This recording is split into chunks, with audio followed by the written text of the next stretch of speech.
Thank you very much, Single Fathers Association of Trinidad and Tobago, Mr. Fields, for this award. I am so honored and delighted to receive the award because I've been so busy promoting it, I don't really look forward to any recognition. And I want to tell you all here today, and the groups involved, including the European Union and Emancipation Support Committee, that sometimes our men are our own worst enemies. And we have so many social problems, but I want us to focus also on the positive men. Men who are doing volunteer work, men who are involved in the prison ministry, men who are out there helping children with homework.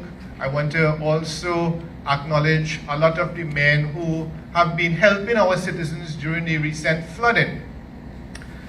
I also want to endorse the app that will be launched today. This is an excellent idea and an innovative idea, and I hope it spreads across the Caribbean and throughout the world.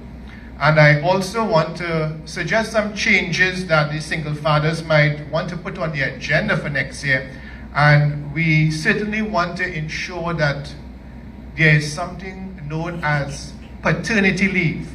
When a child is born, our men should have some time off from work to stay with their young son or daughter.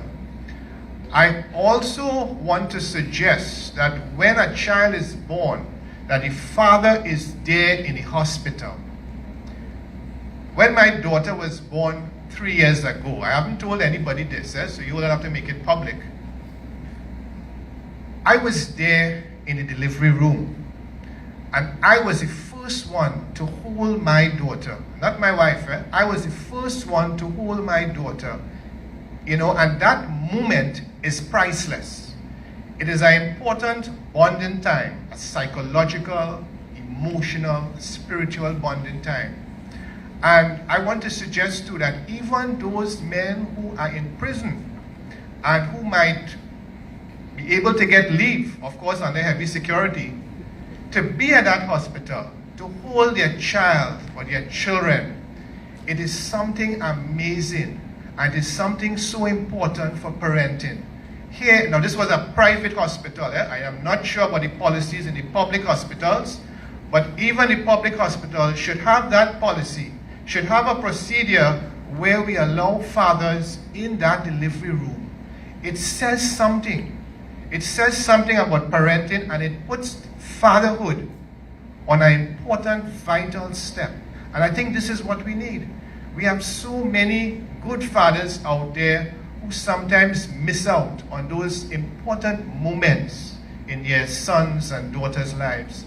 And I want to stress that, because I know sometimes fathers take the time to do homework, they comb their daughters' hairs, they carry them to school, but I want to emphasize that important time of delivery, of birth, where fathers are supposed to be there at that hospital.